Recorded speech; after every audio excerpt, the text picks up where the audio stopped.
Bonsoir, c'était prévu et c'est devant près de 200 personnes que Gérard Funès, vice-président du Conseil général, et après 35 années à la tête de Chilly Mazarin, a passé les rênes à sa 6e adjointe. Auparavant, devant un certain nombre de personnalités comme François Lamy, le ministre de la Ville, Michel Berson, sénateur de l'Essonne, Jérôme Guedj, président du Conseil général et député, Francis Choix, maire d'Évry, le conseil municipal avait attribué 23 voix sur 29 votants à Rafika Rezgui.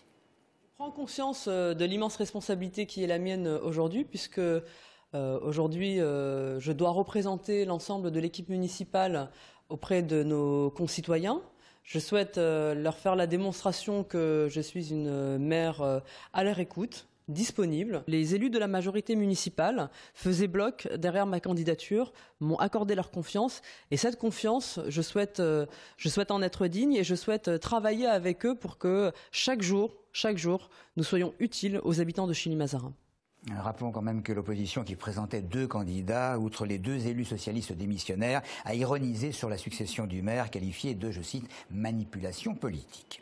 Autre maire, cette fois sans étiquette, celle de Morigny-Champigny, qui n'a pas vraiment apprécié son dernier conseil municipal puisque ses membres ont acté le retrait de nombreuses délégations de l'élu. Il est reproché à Catherine Carrère son absence d'écoute, que ce soit dans le cadre de sa municipalité, au sein de la communauté d'agglomération et des syndicats intercommunaux. Catherine Carrère qui n'a pas du tout l'intention, comme certains l'espéraient peut-être, de démissionner et qui a l'intention par contre de jouer l'apaisement dans l'intérêt, dit-elle, de la commune. Les visites politiques dans le département, la ville de Corbeil, très demandées par l'UMP à quelques jours de la venue de François Fillon. La semaine dernière, c'est Jean-François Copé qui animera ce soir une réunion publique à l'espace Papeterie devant les militants locaux. En toile de fond, vous le savez, le prochain leadership du parti. Certains syndicats de Carrefour se disent en désaccord avec les modalités définies par le fameux plan de sauvegarde de l'emploi. Le groupe de distribution avait détaillé vendredi dernier ce plan qui concernera, je vous le rappelle, 533 postes administratifs en France, dont une grande majorité de cadres. 2 sites sont concernés en Essonne. Maxime Lemaine.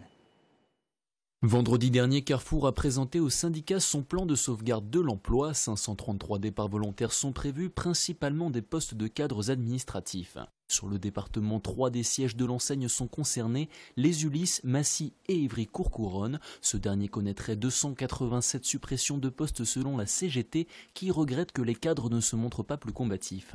Ils ne se mobilisent pas, puisqu'ils sont les signataires de l'accord aussi. Bon, c'est une forme d'écœurement, mais on a l'impression aussi qu'on les adapte, si vous voulez bien, à une acceptation. Voilà. Son de cloches légèrement différents pour FO qui ne souhaite pas alarmer les salariés plus que nécessaire. Les organisations syndicales et les membres des instances, que ce soit CE, CCE, comité de groupe, sont là pour accompagner les salariés, pas pour les mettre sous tension ou sous un effet de stress. En général, les gens qui affichent ou qui donnent des interviews aux médias ne sont pas du siège.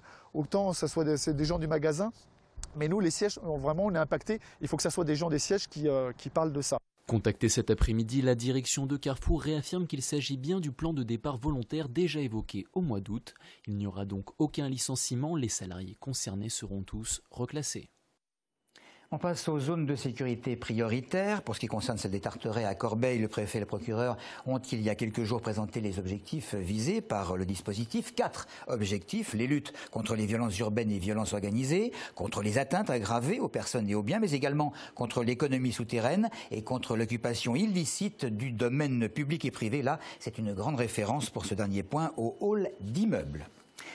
Les services du Premier ministre n'ont pas tardé à rectifier le tir à la suite des propos du ministre de l'Éducation, Vincent Peillon, ayant en quelque sorte laissé entendre qu'il y aurait matière à débat sur l'éventuelle dépénalisation du cannabis et qu'il y aurait donc matière à rouvrir le dossier. Matignon, en fin de matinée, a mis les points sur les i en réfutant toute idée de dépénalisation. Quoi qu'il en soit, une équipe de Téléphone est allée demander à quelques habitants ce qu'ils pensaient de ce nouveau questionnement après celui de Cécile Duflot, on s'en souvient, il y a quelques semaines, et qui avait fait couler beaucoup d'encre.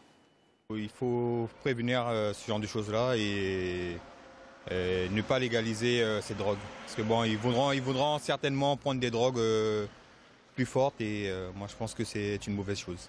À force de voir les jeunes en train de faire le fou, on ne sait pas si c'est sur l'emprise du cannabis aussi, donc moi je dirais c'est quelque chose qu'il faut arrêter. C'est pas normal parce que ça inciterait peut-être les jeunes à prendre du cannabis sans frein, quoi. Je pense qu'il faudrait envisager la dépénalisation du cannabis, ce serait une bonne chose pour la jeunesse. Ça éviterait qu'ils fassent des bêtises et qu'ils boivent trop d'alcool. Eh bien, je suis très embarrassée pour vous répondre parce que d'un côté, ça arrêterait le trafic de tous ces petits dealers et d'un autre côté, c'est très très mauvais pour la santé, ça fait énormément de ravages. Alors, c'est très difficile à trancher. L'entreprise Fanuc Robotics, à présent, le leader mondial sur les marchés des robots, vient d'obtenir le label fournisseur majeur. Ce groupe japonais fournit depuis 25 ans PSA et des sociétés comme General Motors et Nissan. Cette année, Fanuc a vendu au groupe automobile plus de 1000 robots qui permettent d'effectuer des tâches difficiles sur les chaînes de montage. Le président Fanuc Robotics était d'ailleurs fier ce matin de recevoir ce label très convoité. C'est une reconnaissance d'un travail effectué sur du long terme. Et dans la mesure où, effectivement, nous travaillons dans le long terme, c'est vraiment une reconnaissance. Voilà. Donc on en est très fiers, on en est extrêmement heureux. Et je dirais que tout le personnel de Fanuc est associé à cette cérémonie parce que les gens ont beaucoup travaillé pour ça. Et on va terminer avec du rugby et le RC Massy-Essonne qui a perdu à Brive 30-3. Les joueurs essoniens vont recevoir samedi prochain le leader du championnat de Pro D2, c'est Oyonnax, et vont quand même pouvoir s'appuyer sur un pilier argentin, une recrue de choix dans l'optique, Eric Coutard, du maintien bien sûr. C'est l'une des recrues massicoises de l'été. Après une saison et 21 matchs à Mont-de-Marsan, aujourd'hui en top 14, le pilier argentin Juan José Acosta a posé ses valises en Essonne pour parfaire son expérience en Pro D2, une aubaine pour le RC Massy-Essonne. La décision fue la verdad que jugué en Mont-de-Marsan. Je jouais à Mont-de-Marsan, on a été champion de Pro D2 et le groupe de Mont-de-Marsan était tout simplement incroyable pour monter en top 14. Je suis conscient qu'il me faut jouer plus de saisons en Pro D2 pour espérer jouer un jour en top 14.